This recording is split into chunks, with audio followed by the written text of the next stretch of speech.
Olá pessoal, tudo bem? Vamos ver mais um vídeo de informativos STF e STJ. Vamos aqui a um julgado publicado no informativo 911 do Supremo Tribunal Federal que envolveu questão relativa à absolvição, furto e habitualidade delitiva com insignificância. A pergunta é: a insignificância aplica-se ao criminoso habitual? A habitualidade delitiva, a pessoa que pratica vários crimes de forma habitual, um delinquente quanto mais, eu posso aplicar o princípio da insignificância? A jurisprudência entende que não. Por quê? Porque a habitualidade delitiva específica impede esse benefício ao agente. Não é isso? Só que, nesse julgado, o Supremo Tribunal Federal disse isso, que apesar da habitualidade delitiva específica, por questões de proporcionalidade, era possível sim que naquele caso concreto poderia ser aplicado ao agente o princípio da insignificância. Informativo 911 do STF. Vamos a isso. Olha lá, furto famélico e insignificância.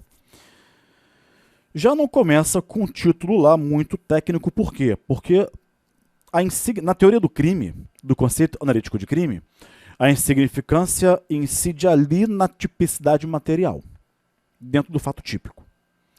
O furto famélico é reconhecidamente um estado de necessidade, que atua onde? Dentro de outro lugar do conceito analítico de crime, que é a ilicitude. Então, a insignificância gera a atipicidade material. Ela afasta a tipicidade material. O estado de necessidade afasta a ilicitude. É outra categoria do conceito analítico de crime. E você verá que nesse julgado o Supremo Tribunal Federal confundiu os dois conceitos. Bom, a segunda turma deu provimento a recurso ao agravo regimental, deu provimento para conceder ordem de habeas corpus a fim de absolver o paciente da acusação de furto qualificado, em face da aplicação do princípio da insignificância. Como regra, para o colegiado como regra, a habitualidade delitiva específica é um parâmetro que afasta a análise do valor do bem jurídico tutelado para aplicar esse princípio da bagatela, ou seja, como regra, vamos colocar uma barra aqui para separar as mensagens. Como regra geral,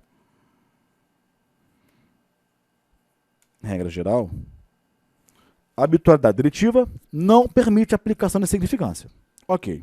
Só que aí veio o Supremo e disse o seguinte: excepcionalmente, no entanto, as peculiaridades do caso concreto podem justificar a exclusão dessa restrição com base na ideia de proporcionalidade. Então aqui, deixa eu limpar a tela para destacar para você, aqui está o grande fundamento da aplicação, na contramão de toda a jurisprudência brasileira, de aplicação da insignificância ao agente que é um criminoso, um delinquente habitual. Proporcionalidade. O que aconteceu no caso concreto e por que se disse isso?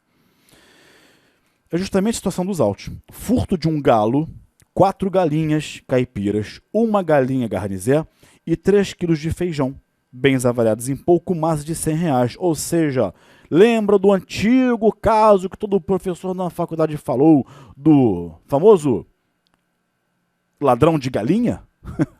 É o caso aqui. O agente furtou 3 galinhas, 1 galo, 1 galinha garnizé, portanto 4 galinhas e 1 galo, 5 galinhas e 1 galo e 3 quilos de feijão. Ele era criminoso, delinquente habitual. E diante dessa situação, o Supremo disse: o valor dos bens é inexpressivo. Não houve violência. Claro que não houve, foi furto, senão seria roubo, evidente. Enfim, é caso de mínima ofensividade. A ausência de periculosidade social da ação, reduzido o grau de reprovabilidade, assim, os vetores, enfim, da insignificância para o Supremo Tribunal Federal, os 4. Aí vem, olha que interessante agora, mesmo que conste em desfavor do paciente, outra ação penal instaurada por igual conduta, ainda em trâmite, a hipótese é de típico crime famélico. A excepcionalidade deve também se justifica por se tratar de hipossuficiente. Ou seja, para dizer que há insignificância, tinha que dizer qual é a consequência disso. Exclui a tipicidade material. Agora, se fala como falou aqui em, olha para a tela, furto famélico, se fala, como disse aqui, furto famélico, configura verdadeiro estado de necessidade e, portanto, causa de exclusão da ilicitude. Tudo bem? Então, quer dizer, por isso que fica uma crítica aqui ao Supremo Tribunal Federal, não uma crítica ao ministro relator, não, nada disso. Uma crítica ao julgado. Crítica saudável. Crítica no seguinte sentido, uma constatação de uma possível confusão de termos. Tá bem? Porque se fala em furto famélico, é de se reconhecer o estado de necessidade como exclusão de ilicitude.